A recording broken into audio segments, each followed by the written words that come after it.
74 से आज कर्मचारी हम नहीं बढ़ा पाए, रोजगार हम नहीं बढ़ा पाए। तकनीक हम बढ़ाने का दावा करते हैं, लेकिन उस तकनीक से लोगों को रोजगार की वृद्धि कितनी हुई है हम नहीं बता पाए। रेलवे का इतिहास रहा है मान्यवर कि रेलवे ने देश की तरक्की में अपनी महत्वपूर्ण भूमिका निभाई है। रेलवे ने देश के विकास में अपनी महत्वपूर्ण भूमिका निभाई है। लेकिन उस रेलवे के साथ आज सरकार क्या कर रही है, इसके बारे में हमें गंभीरता पूर्वक विचार करना पड़ेगा। माननीय मंत्री जी यहां पर बैठे हैं। अभी पिछले कुछ दिनों पहले कहा गया साहब 150 ट्रेनें निजी हाथों में दी जाएंगी, 50 प्लेटफॉर्म निजी हाथों में दिया जाएगा। मुझे याद है मान्यवर, एनडीए के संयोजक रह चुके हैं जाट साहब, आज इस दुनिया में नहीं है।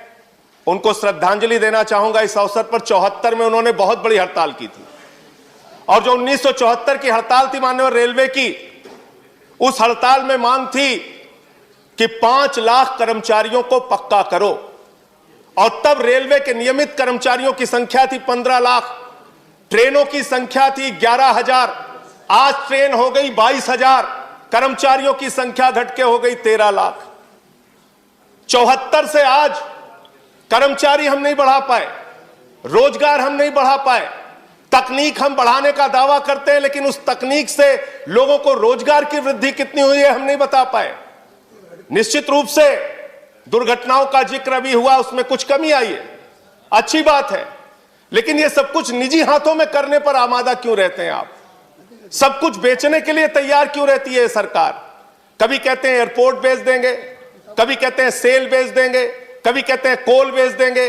अभी मान्यवर यस बैंक का घोटाला हुआ, लाखों लोगों के पैसे डूब गए, और उस समय सरकार का तर्क आया क्या करे साहब, ये तो निजी बैंक है, तो जो सरकारी रहता है उसको आप निजी कर देते हैं, और जब निजी हो जाता है तो कह देते हैं ये तो निजी बैंक है, हम क्या करें?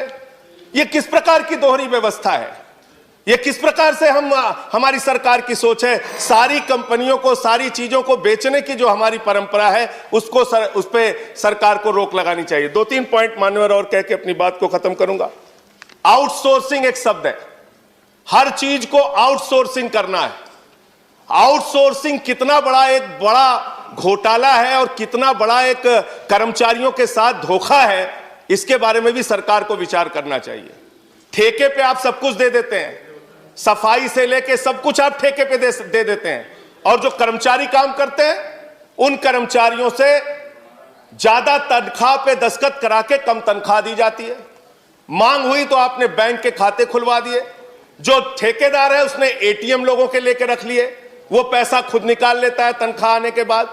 तो मेरा ये कहना है, ये एक आउटसोर्सिंग का जो नाम देके सारी चीजों को आप बाहरी व्यवस्था को निजी हाथों में देने का काम करते हैं, वो कर्मचारियों के साथ, ठेका मजदूरों के साथ एक बहुत बड़ा शोषण है। Please subscribe and share my channel.